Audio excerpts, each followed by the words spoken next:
Hi guys, my name is Liz Wheeler Hydock. I am the Samsung BDM here at Exertis Almo, and I am joined this afternoon with Dan Maz and Jonathan Braun, and we are going to continue our conversation on DirectView LED. If you joined us last time, we started talking a little bit about the exciting new things that are happening in the DirectView LED market and the ease of getting into it. So welcome back if you're joining us back again, and let's continue this conversation.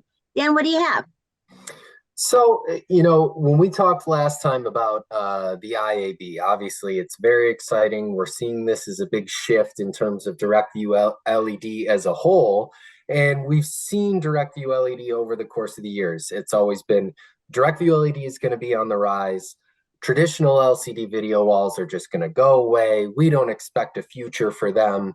And we at the same time, haven't seen the growth come quite as quickly with DirectView LED. And I think from our standpoint, traditional LCD video walls are still, selling and being implemented pretty regularly. So if we're going to start to look at kind of a side-by-side view of both of those technologies, where do you see this going now that we've introduced and start to see these all-in-one capabilities? My first thought goes to kind of the total cost of ownership. We've seen, I've got one bad panel 4 years in. What am I going to do?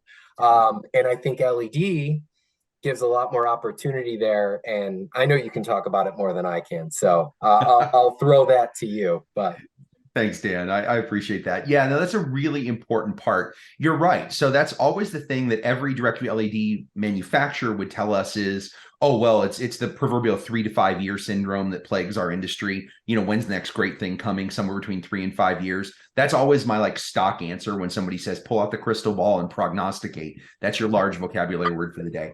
Good word usage. I hate doing that because you never really truly know. But with DVLED, it was always it'll completely replace LCD video walls. It depends. I'm always that annoying 3-year-old going, why, when I'm designing systems? Well, my answer to almost everything is also, it depends. Because the reality is it does. If we're talking about digital signage, there's been a lot more transition because a lot of bigger brands, particularly retail, are more apt to drop a bigger chunk of change on a DirectView LED video wall for impact. Because that's what's going to garner recall. That's what's going to help drive call to action in a more meaningful way. So you're already seeing a lot of transition there at the larger scale level. But we think about that, while that is really significant in terms of our industry, conference rooms, training rooms, auditoriums, things like that are still using a lot of more traditional technology because of some of the things we talked about previously in our last session. Shameless plug for that. If you haven't watched it, go back.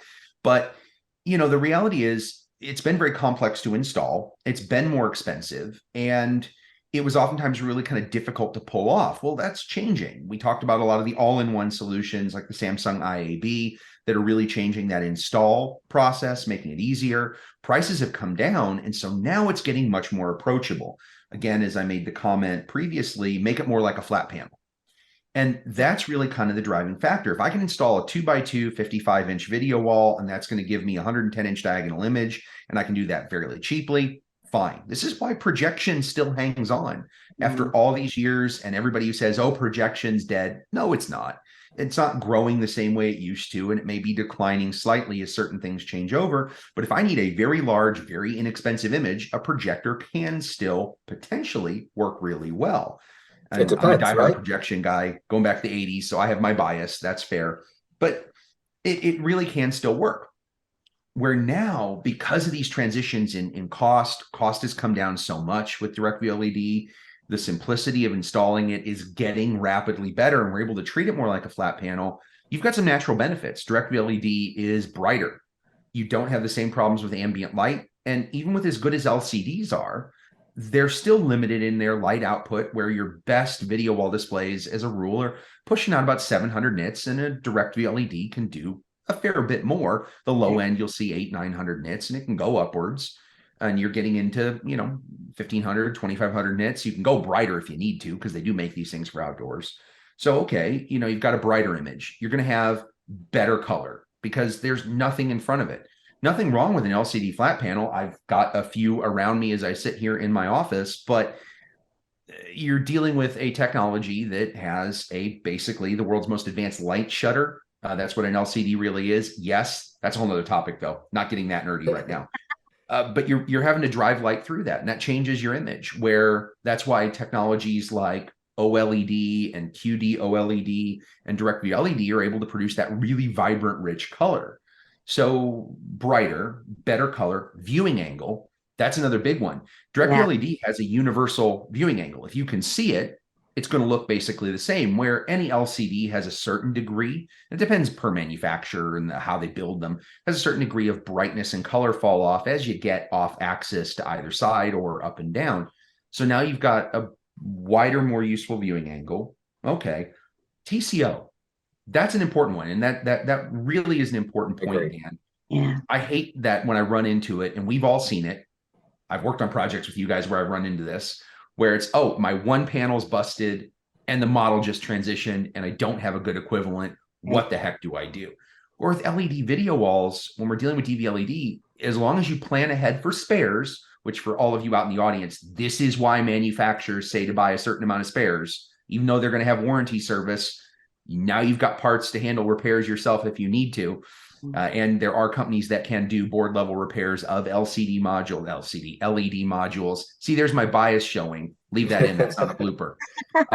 But you can do board level repairs of LED modules. Did we have someone doing that at one of the E4s recently? That was a gutsy move to do that. Yeah. By the way, somebody sitting there with a soldering iron. The arm was like iron, just stone, just soldering. I'm going, I'm not that good. I can't see that well to begin with. I think they were calling it. Yeah. Yeah, completely fixable if you get the right partner. It kind of opens up the ability to deal with it, where all of a sudden we've got it in a gym and somebody throws a football at it. You're not out a whole piece of glass. It's in a conference room and somebody elbows it by mistake. You're not out a 46 or 55-inch piece of glass.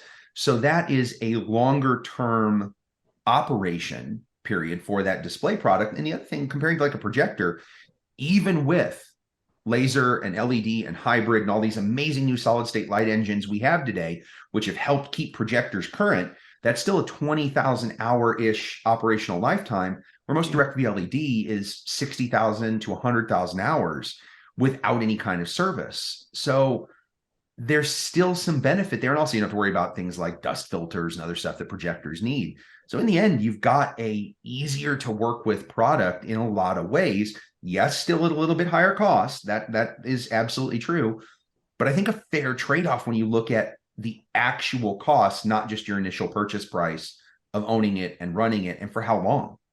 We're kind of in this longer technology life cycle today, where things like computers are lasting us longer, displays are lasting us longer, and we're trying to get more out of them. But just my opinion. Well, your opinions are worth gold around here, Jonathan. Well, thank you. I think that, like you said, it depends. It totally depends. But I think that, to your point, we're seeing a lot of things making it easier going forward to get into the direct view LED market. So thank you very much for answering that question for us. And I'm looking forward to continuing this conversation. Me too. Thank you, Liz. Thank you, Dan. I appreciate it as always, guys. Thank you, guys.